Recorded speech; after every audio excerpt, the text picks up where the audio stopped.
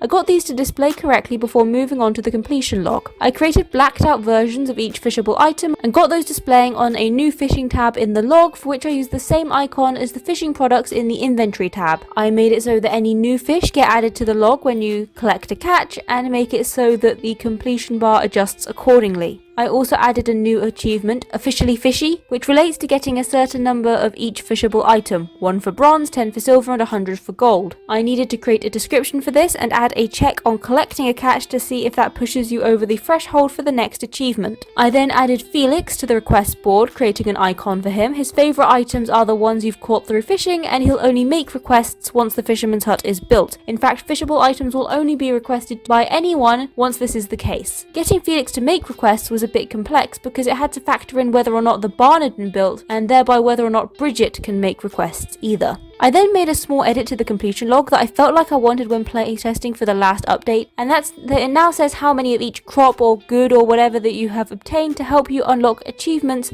and push towards that 100% completion. I made the UI for this as well as a label for the new achievement, and I then made the pop-up for the fishing achievement. Next, I made a task which involves catching your first fish. I made the task UI and added the task to the tasks list. This task unlocks once you complete the build a barn task, and I made it so that it runs a check when you empty a fishing net to see if this task is marked as complete, and if not, it marks it as such. I also had to make sure that the task is also filled even if you collect your catch before the building a barn task is completed. Finally, I sorted the audio for the new pages. I made a track that will play in both the fisherman's hut and the pier using Soundtrap. I added this into the music system, then went through all of the new systems in UI and added in some sound effects. I'll be overhauling the research lab. I started by creating separate tabs for the different categories of updates, so farming, mining, crafting. I created the label art for each of these and got them laid out, then got the icons for the existing upgrades to display on their respectively correct tab. I then created icons for a whole host of new upgrades. Generally, these involve decreasing how long each of the various gameplay loops, so growing crops or regrowing fruit or animals producing their products, take to complete, or else they increase the reward for said loop. There are a few others though, like the one that increases how much of the quarry is ore, and the one that gives a chance for bait to not be used when a fish is caught in the net. Each of these needed an icon and a ticked out version of said icon, and I added them to the lab screen as I went. Each upgrade also needed a title and a description, which was really just a lot of busy work. The only real thing to note here is that some of the upgrades, like the one that unlocks the chance for catching 2 fish at once, needed 2 different descriptions, one for the initial unlock and one to say that the upgrade increases the chance of that effect occurring, which will happen on subsequent upgrades. I added all of the upgrade options to a list. This allowed me to reference the different upgrades and to accurately display the titles and descriptions. It also allowed me to correctly set the costs of the upgrades by adding the cost to another list where the position of each cost corresponds to the upgrade's position in the upgrade index list. A benefit of this method is how easily I can add in more upgrades if necessary by just adding them to the list. Next, I got the icons to have the correct brightness based on whether the upgrade is still locked, whether or not you could afford it, and whether you've moused over it. I got the UI for the cost to correctly display whether or not the upgrade is locked, in which case it says just that, locked, rather than displaying a monetary value, and then I moved on to getting the upgrades actually working. The compost heap will convert another new item, plant waste, into compost, which will speed up crop growth time. I needed to make an item with the collision and overlay masks so it fits with my pixel perfect tile collision system, and I needed to create an icon for it for both the hardware store and the inventory, a description of the workspace for the hardware store, as well as the inventory icons for other new items, plant waste, which will drop when crops are harvested or destroyed, the aforementioned compost, and manure, which will increase a crop's yield. I added these into the item index, added them to the inventory page onto their appropriate tabs, and created labels for each of these new items. I then integrated this into some of the existing systems, making it so that plant waste drops when crops are harvested or destroyed, making it so that you can place the compost heap, open it, and craft the compost. This was all super easy because of how modularly I'd set all of this up before. I then made the art for the placed fertilizers, both the compost and the manure, and I then made it so that you can place the compost with it displaying correctly. It needed to be destroyed if the tilled ground is pickaxed, and I made it so crops grow faster if on composted ground. Now onto the other type of fertilizer, manure. This will be collected from animals. For this I created a new tool, the shovel, which required an icon for the hotbar and for the bar shop. It also needed a description for the shop, and I got all of that displaying as appropriate. I then had the delightful task of creating the art for the animal poops before implementing the mechanics surrounding manure. I needed these to appear in the barn over time if you had the animals to produce it, and purchased the shovel required to collect it. And I made it so that you can collect the manure with said shovel. I also needed to make it so that you can place it in the same way as the compost. However, in this case, instead of increasing growth speed, I made it so that it increases the yield. I made a bunch of research options for the fertilizers. There are 5 in total. Overgrown, which increases how much plant waste you get from destroying or harvesting crops. Compost efficacy, which increases how much the plant growth time speeds up when compost is used. Manure efficacy, which increases how much a plant's yield increases when manure is used. Stinking feeling, which aside from having the best name out of any of them, increases how much manure animals